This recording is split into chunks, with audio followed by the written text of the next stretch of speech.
Coming up on today's episode of Airborne Unlimited, Bombardier gets a type rating break, air traffic control reform receives low grades, the highest air show on Earth may be grounded.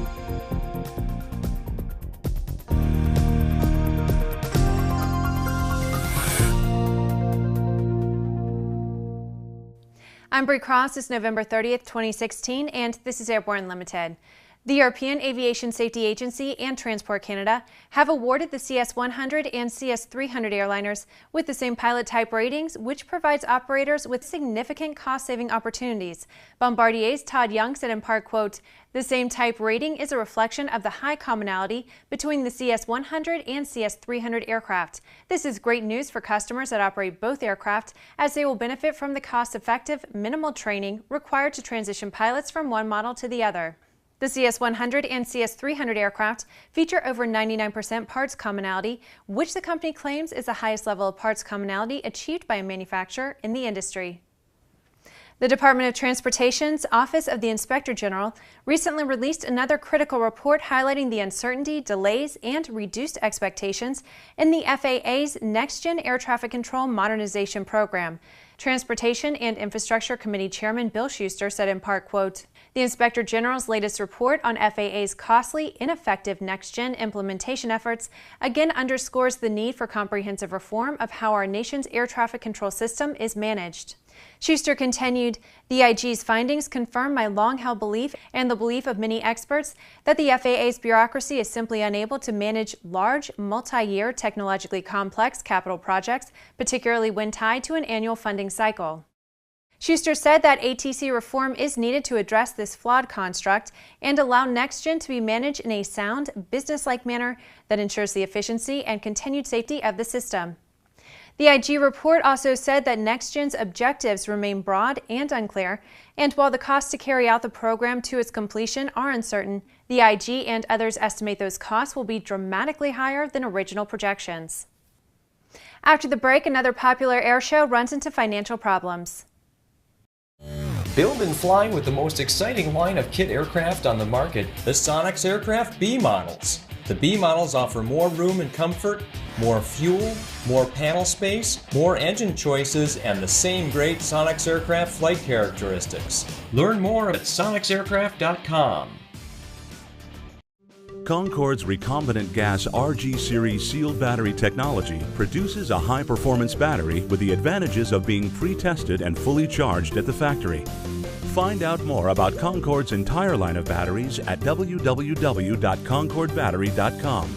Concorde, the heart of your aircraft. The Bristol Light Sport aircraft is what you are looking for.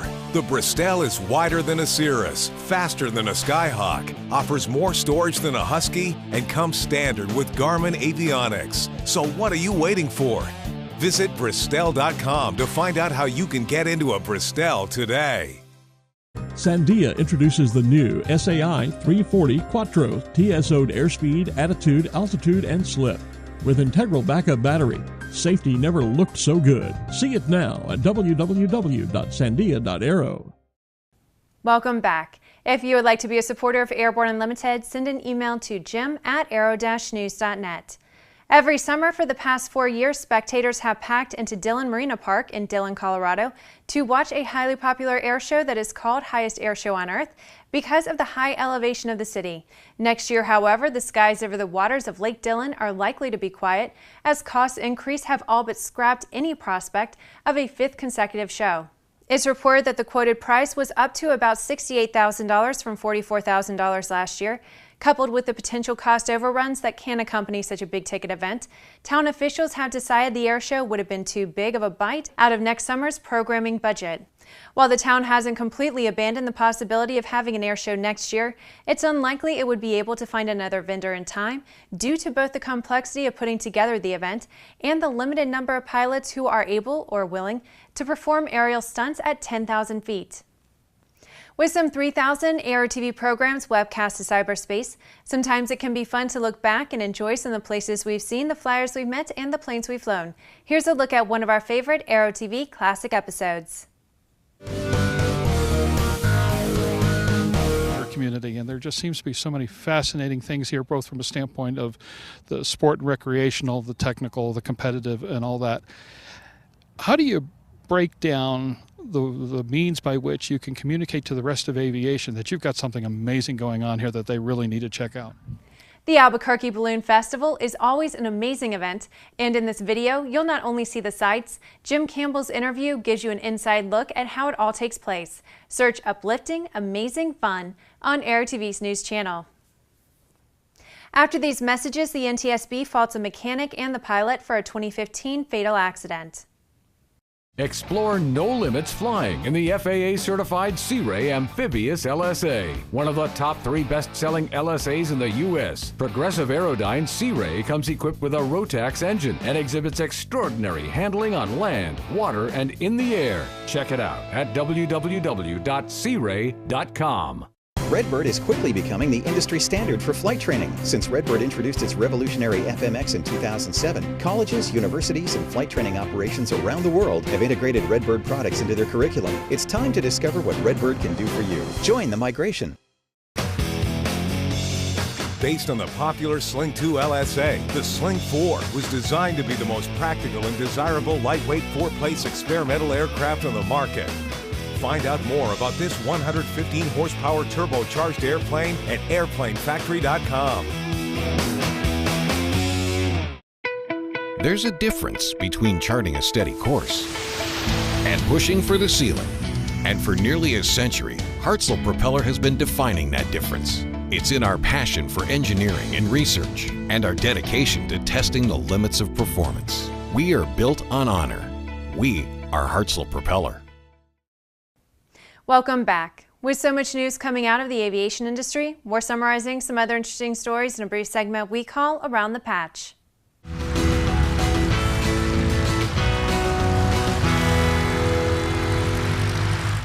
Crossed aileron cables in a Piper Malibu Mirage that had just been through a maintenance procedure have been cited as the probable cause of an accident May 7, 2015 in Spokane, Washington. The NTSB found fault with the mechanic and the pilot. The pilots of El Al Airlines have agreed to end their job action. The union said El Al pilots will make every effort to work together for the benefit of the company and passengers in order to restore passenger confidence.